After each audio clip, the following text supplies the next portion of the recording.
sound. Hi, my name is Al Harris, and I'd like to welcome you to an exploration of sound. Specifically, we're going to see how it's being used to analyze your body and emotions. I've been a composer and producer most of my life, and I've always been interested in how music and sound affect people. A few years ago, I ran across some software called the Sound Assistant. Basically, you talk into a computer for 15 seconds, then a voice print appears on the screen, and you can see various frequencies and energies contained in what you said. The miraculous thing to me is that you can often correlate those frequencies to missing nutrients in your body. This recording contains some information on sound therapy, the Sound Assistant, and toning, using your own voice to heal yourself. And it's based on a series of phone interviews I had with 6 sound researchers. To understand the power of sound, how it affects you, and how you can use it, you may need to stretch your imagination. Because it's one thing to know that Einstein said matter and energy are just forms of the same thing, but it's another thing entirely when you begin to see practical applications of that. It's like entering the world of Star Trek and really considering that we are energy beings.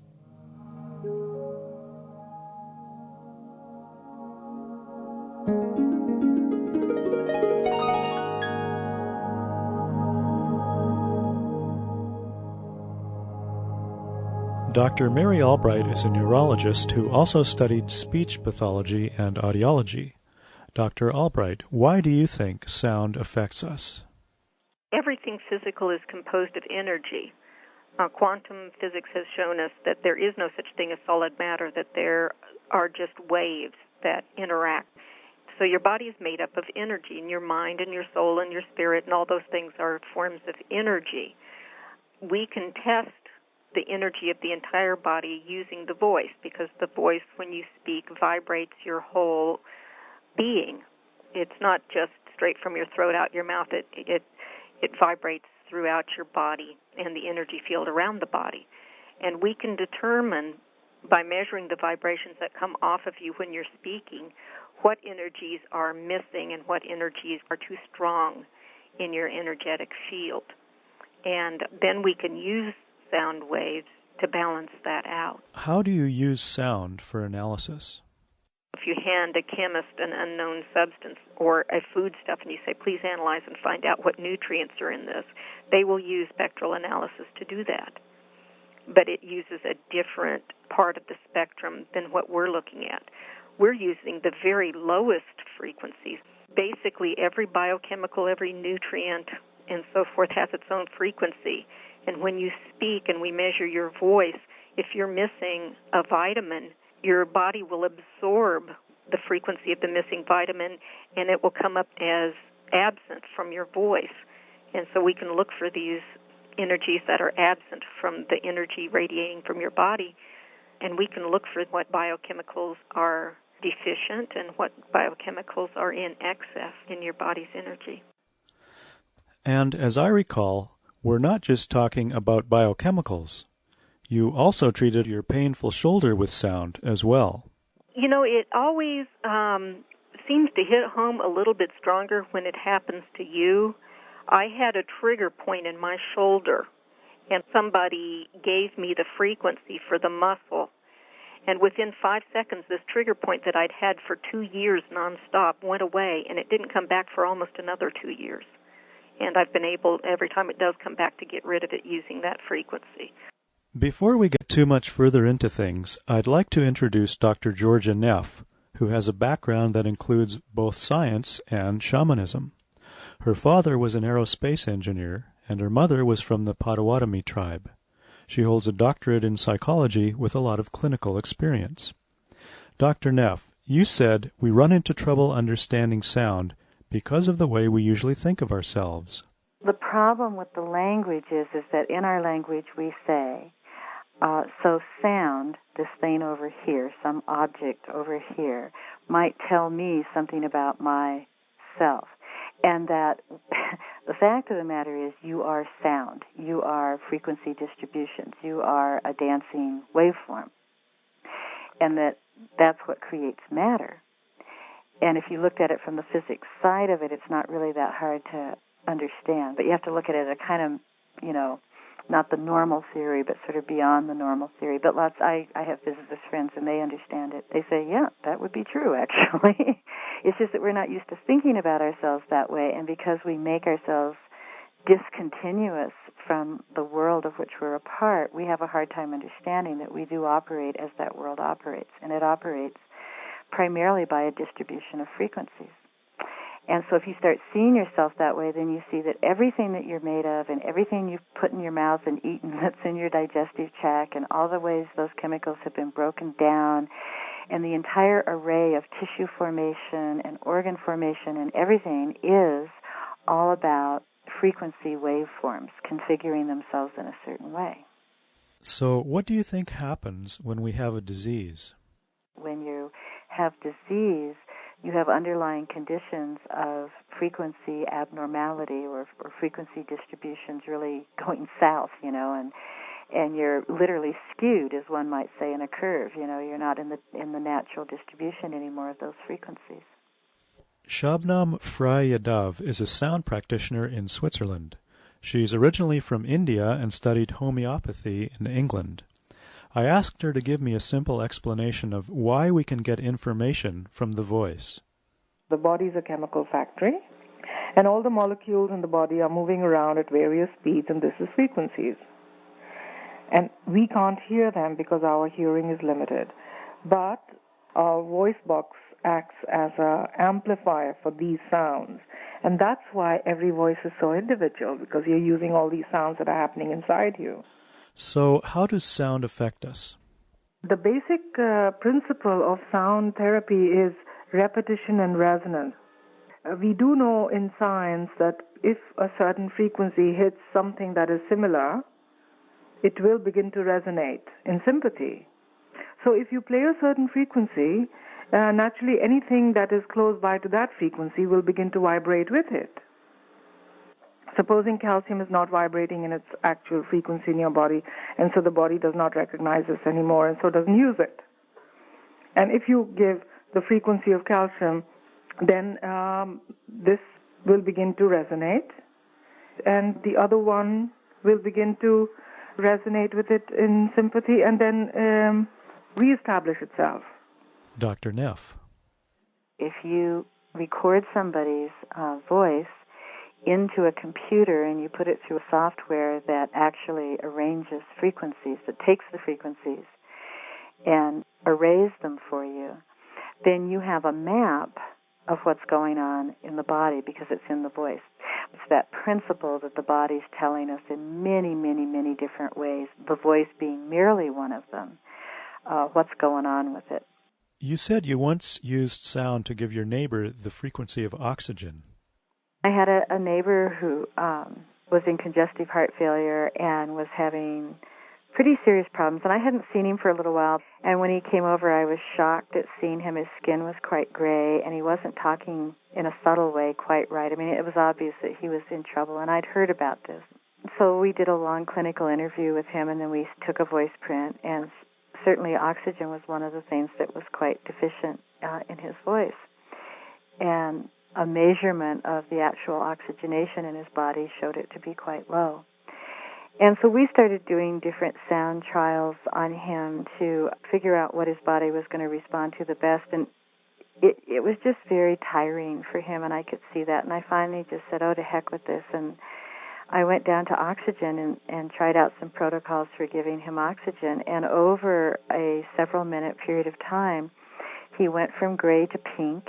He started talking like he normally does, and there was quite an improvement in him. Now, he actually, had an occluded artery, and he actually needed surgery, and he saw his cardiologist very soon, and he was having a major problem with his oxygen that they hadn't realized, and we notified that cardiologist of some findings of ours, and he was very happy to have them and thought it probably saved his life.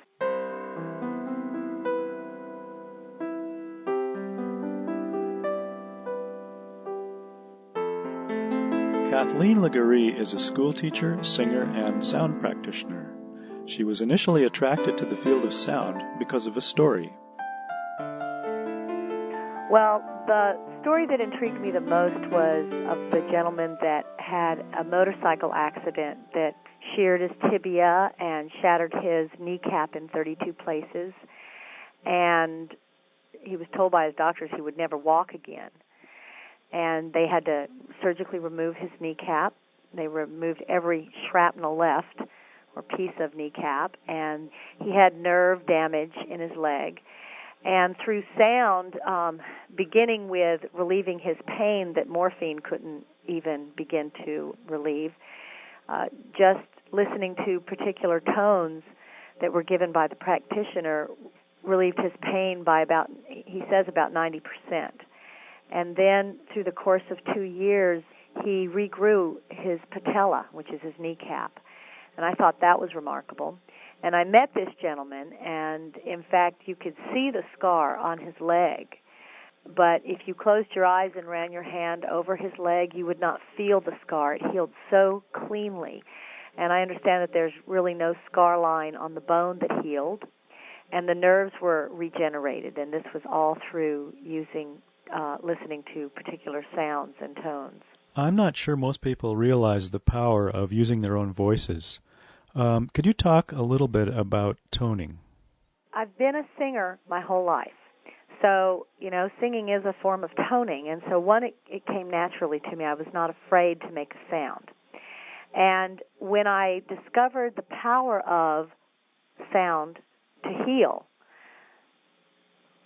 I had a very deep sense that we have been gifted from our Creator with all that we need to heal our bodies. We have our ears and we have our vocal boxes. With knowing what sound could do and believing that I had everything I needed to create my own healing, I went ahead and utilized the tools. Can you give an example? The first time I did this, I was about to return to work, and I wanted to be done with teaching. It had become a battle for me, and yet I was put in the position where I had to go back to teaching, and not only half-time, but back full-time, which was meaning that it was going to take away everything else that I had built. And I was really, really saddened by this and angered by it, and I couldn't get past it. So I had to do this. I had to go back to work. I had no choice there. So I asked for guidance on which tones to use in order to heal this process. All right, so based on your intuition, you picked a particular note to tone and a vowel sound. I think you said it was E, and you sang that for a while, and then you toned your birth note, and we'll talk about that a little bit later. You did that for about a minute. And then what happened after you toned? I was a little bit more centered and at peace when I went to bed that night. And then the next morning I woke up, and as I was getting dressed, I just broke down in tears. And I'm not a person who cries easy. I mean, it takes a lot to make me cry. But this was almost as if a dam had broken, and I gushed, and I sobbed heavily for about 15 minutes. And then I brushed my hair, and I brushed my teeth, and I got dressed, and I went to work. And I was able to totally embrace my job after this. And before that, it was complete repulsion. I mean, I was so repelled, I can't describe. So that was really one of the ways the toning that, I used toning to help me. What do you think sound does? Sound has the ability to restructure matter. To me, that's a pretty strong statement. You actually experienced that. In conjunction with dark field blood analysis, they call it microscopy, my blood was very, very sticky, and we did many things over the course of 4 days to try and get it to unstick. With no success, we used enzymes and colloidal silver and, avoiding particular fatty foods, etc. But it was quite obvious that I wasn't getting the protein digestion that I needed, and my blood was dirty with particular protoplasms and bacteria. So with the use of voice analysis, I decided on tones that would be beneficial, and so I sat and I vocally toned these notes myself. And we did another blood analysis immediately following the toning. And lo and behold, my blood was quite clean. The person who took the blood sample was Dr. Neff. I also do microscopy, which is a live cell analysis where you are able to view blood on a TV screen, a microscope and a camcorder. And we can look at a lot of what's going on in the blood. And so she had what we call agglutinated blood. The red blood cells were sticking together. And aside from the fact that you can't tell what's really going on in the blood as a whole because you have this big sticky mass, you're really cutting down on the amount of oxygen and nutrients that can get into cells and out of them if their surface areas stuck together. And so the first thing I thought of, because it's what usually works with people, is to give her food enzymes, because it's very often a sign of different kinds of indigestion of proteins. And I gave her enzymes, and we kept doing this over a course of days, and we took our blood many times every day, like I'm sure at least 5 times a day. And so we were watching the progress of this, and I was giving her some really extraordinarily and fairly powerful food enzymes, which in most people would knock that agglutination down by about at least half within 30 minutes. And it just wasn't touching it. I mean, sometimes it would seem a little bit better, but not, nothing to write home about. So we were kind of puzzled by this. And Kathleen's also a toner, though she does a very different kind of toning than I do. So she sat with the piano tuner, and she got it so that she could consistently tone in the note of C. And I went out and sat with her for maybe, 5 minutes, and we both toned. And then we directly took her in and took her blood, and she had the most amazingly clear blood, and there wasn't one red blood cell stuck together. And it was, I'm sure she had some other things in her blood that she'd want to look at, but in terms of just the health of the red blood cells, these were all separate red blood cells and not this huge gluey mess. And this is after days of trying everything. She does 15 to 20 minutes of toning C, and shazam, her blood is cleared up. So how could something like that change so quickly? Because the beingness that we are is entirely, at this frequency distribution level, or if you want to say it another way, at the subatomic level, but that means frequency too. I mean, an atom is all about frequency. It can just be that fast with some things. She didn't have an underlying disease. She didn't have an underlying condition that was pushing towards this. There was just some frequency deficiency or weakness in her voice. And women very, very often have a weakness in C. I do in my own voice. And so that's not so surprising. And as she brought it back in her voice, there's just energetically, it automatically changes.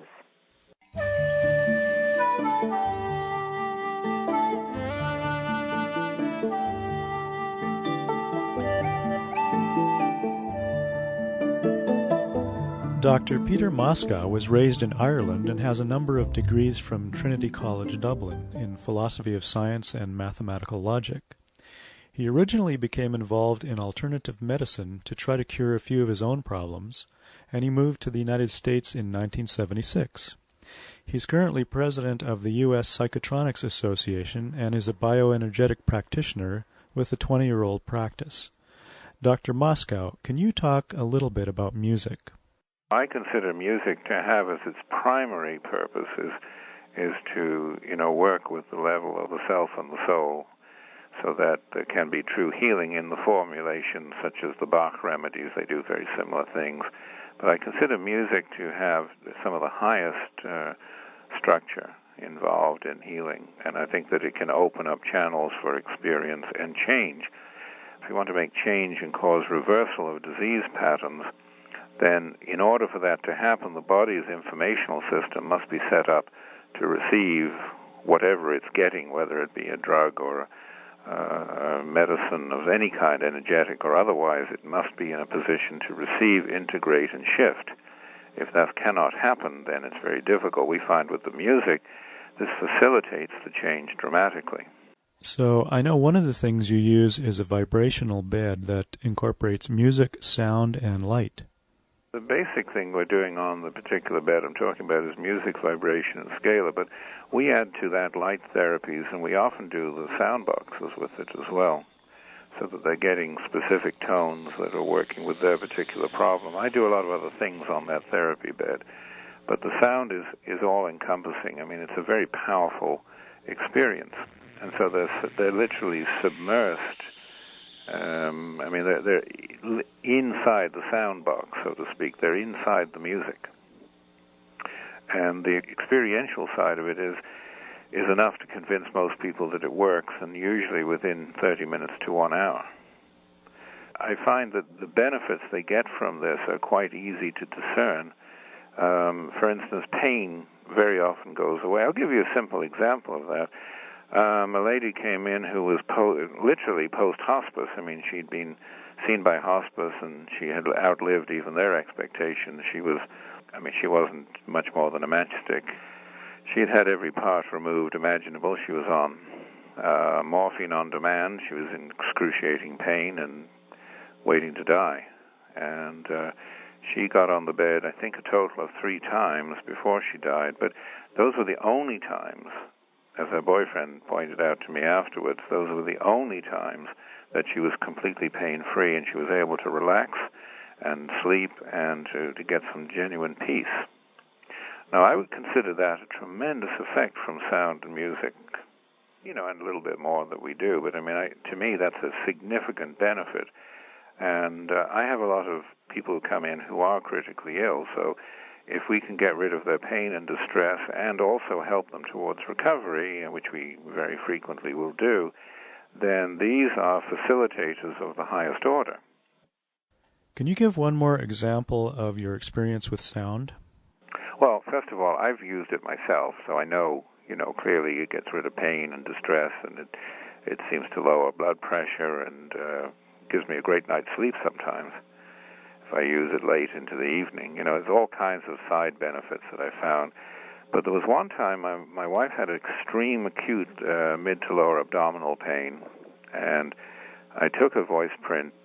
The information that we got, the way that we got it, did not itself come directly out of the analysis. But anyway, I gave her the tone for thallium, and I won't go into why that happened. That's a bit more complex.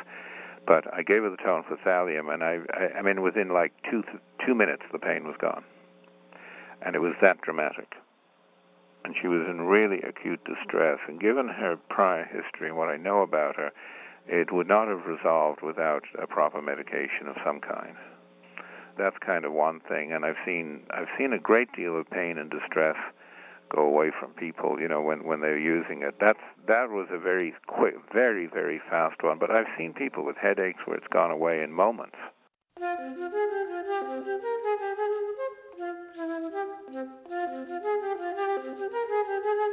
Alfred Frey-Yadav, the husband of Shabnam Frey-Yadav, studied rebalancing and homeopathy, as well as sound. Alfred, you have a rather interesting thing to say about change. People start realizing that they don't have to change their outside. That by changing themselves, the outside automatically starts changing. Like, it's very difficult to tell somebody, look, they want to change their mother or their partner or their kids or whatsoever, and they try, hard, this way, that way. And then to tell them that actually, as a matter of fact, there's nothing you can do. But if you change, then eventually these people will change. It's very hard to believe unless they experience it. But once they experience that, and they do, I think that's a major turn. That's one of them. And the other is that they might become more relaxed about general situations. Fears might still be there, but they might come down to a level where they can deal with it. Shabnam. With these frequencies, your perspective changes. And that is really, really powerful stuff. For example, if you didn't like your mother-in-law and you thought she was a dragon, well, after a while you might think she's not so bad after all. So it's not the mother-in-law that changes, it's you that changes. And as you improve from inside, your environment improves or changes for the better. You were saying this applies to addictions as well. Let's say they have nicotine or something like that, problem with nicotine or alcohol, then slowly that starts changing, and they start realizing that it's not a matter of willpower. It's just the fact that they start having their own frequencies working there, regenerating, and it's like they don't have to fight anymore. It's something which happens through the frequencies now. This brings us to the point that sound can affect emotions.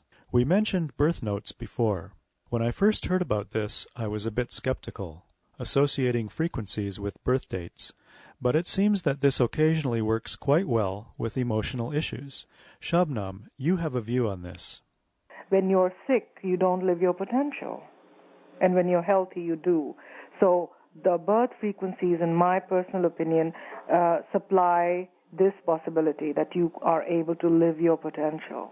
Dr. Neff, you had an experience with a lady that was later diagnosed with colon cancer. One of the things that you can do with sound is that you can give the frequency of a loved one who's just gone for some reason, including death, to a person who's really had a relationship with that particular frequency in that other person, because we all have, in this theory, we all have birth frequencies.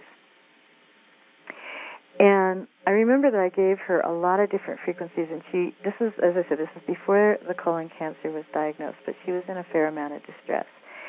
And there was a lot of stuff going on with kind of spleen, pancreas, liver, and she had tenderness in those areas. And so we were working with different frequencies, her father's frequencies, her mother's frequencies, just a bunch of different things, and including just some structural and physical, biochemical substance frequencies.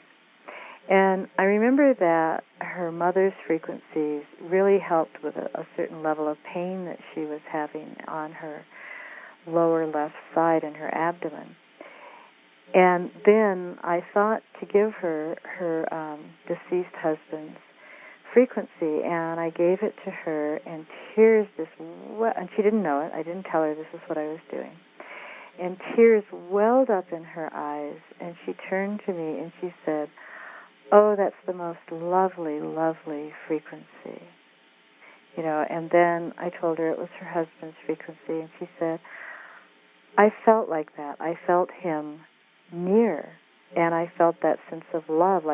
So hearing his frequency actually sort of diffused in her the actual sense of his presence.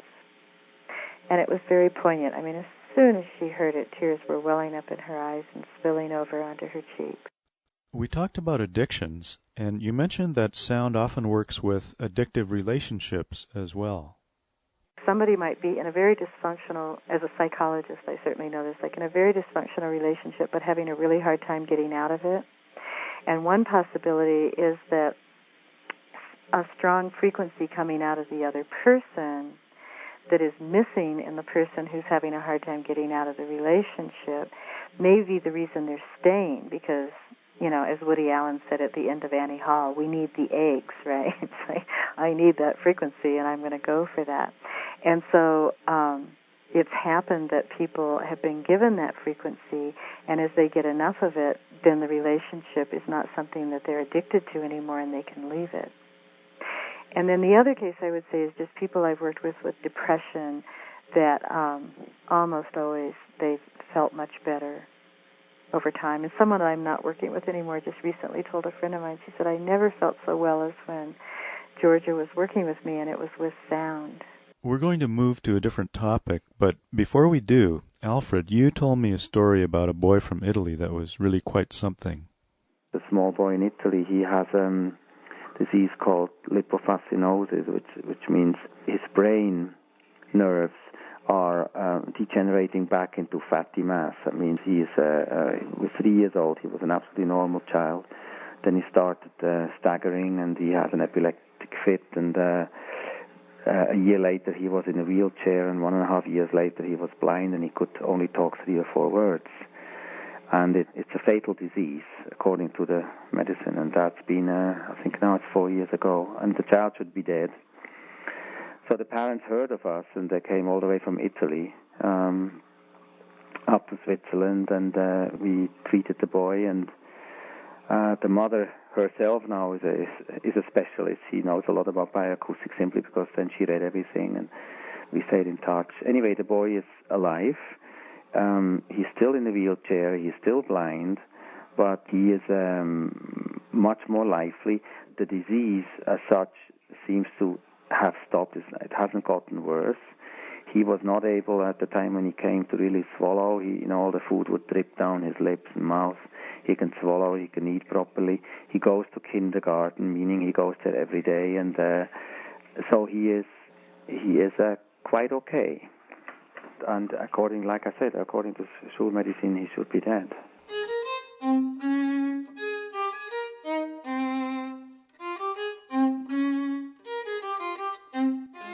Now, some of the healing that you've heard about so far was not done exclusively with sound, because a lot of the practitioners use multiple modalities. Dr. Moscow also uses music and light therapy. Shabnam and Alfred sometimes use Ayurvedic medicine and homeopathy. Dr. Neff and Dr. Albright will supplement sounds with nutrition and emotional help. So the question that I have is, does sound always work? If you just took sound, running certain protocols and whatever, you would get some improvement if the practitioner had any idea of what they were doing. But I would say there's a whole lot of other factors operating, and that's kind of the fun of this whole field of study. Well, another important thing is digestion, and that's a huge factor. And because I do both the microscope and the sound, and I almost always do them on the same people, there's certain things, like if they have a serious digestive deficiency, I don't think you're going to cure that with sound. I think they may need digestive enzymes, and I watch that help people an enormous amount. So sometimes I never do sound work on people. I just do the analysis because I get their diet sufficiently changed that when I redo their voice print, they've solved all these other problems, and it was, you have to get nutrients into the body. You can't just give them by frequency. You actually have to put them in the body, and then you may or may not be supporting them by frequency. So there's a big chunk that goes to digestion, and that may be solved without sound, or in fact, after you've given them, say, digestive enzymes, if you're still noticing that they're having a hard time with something that they're getting enough of, then you can assume that they're not absorbing it enough, and you might give frequencies and the enzyme, or with calcium, or any number of things, like that. Then there's the emotional components behind illness, and for some people that just isn't a big deal, and for other people it is a big deal, and so will sound simply solve that problem? Well, I think it will relieve it for a period of time, but if the underlying problem psychologically isn't addressed, then they'll even habituate to a frequency and go back into the same situation. That's my belief about it. So it's hard to say, but as a big tool, I've been real pleased to add it to the things that I do, and it would be almost impossible for me to imagine really seriously looking at someone at this point in time without looking at their voice print. It's just too much information to ignore. Dr. Albright. What we're doing now is still so experimental, and there are so many variables involved. For example, you take 12 people with a problem like insomnia, you may find 12 different reasons, biochemically or emotionally or whatever, that these people are not sleeping well. So you can't just say, well, this frequency works for insomnia. So it's different for every person. And I have people constantly calling me up and saying, I have a person with such and such, what frequency should I try? And my response is always the same. Try the frequencies that are missing from their energetic body. Pay no attention whatsoever to any kind of theories about what ought to work for that condition. Find the sound their body responds to. Try the things that are missing from their energy body, or the inverse of things that are overrepresented in their body. Find a frequency that their body likes. Then what we'll do is we'll take that frequency and we'll research it, and we'll try to figure out why it worked. Because more is unknown than is known right now, and if you try to approach the therapy logically through what we know, you're more likely to be misled and make mistakes than to do it right. The technology worked before any associations were made with biochemicals at all. You find the energy the body needs that feels good to the body, that makes the oxygen level go up and the pulse go down. You mentioned the word inverse. Every frequency has at least one other frequency that seems to balance its effects. So how hard is it to use sounds? You have to be self-motivated to do this work. And you have to be very curious and have somewhat of a love of science and a love of people. You do not have to have a musical background to do this. You have to be able to read. You have to have basic mathematical skills. And you have to have a curiosity about science. And if you have that as a layperson, you can do this work. This is a grassroots research project. It's just people out there doing it, people who've taken on the responsibility. If you want to be on the edge, on the cutting edge of a new technology, I think this is going to be it. I think this is something so new and so exciting that a person who has that kind of mad scientist hidden within them, like myself, this is a wonderful field to be in. As Casey said, the future of healing lies in sound. There's no doubt about it.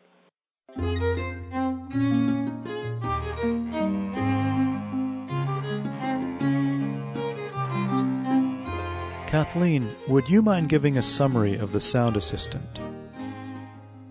Well, the Sound Assistant really makes information accessible, and that's what we're looking for. We're looking for informations of frequency, so we get that simply by speaking into a microphone for 15 seconds, and then we wait while the computer crunches the numbers, and then a series of grids or windows will come up, and at that point you're able to decipher what frequencies are too high or too low.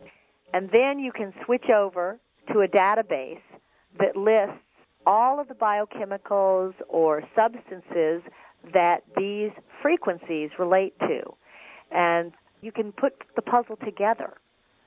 Of course, you will take a little bit of training, but the Sound Assistant comes with a tutorial package so that it'll take you step by step on how to understand what the octave grids mean.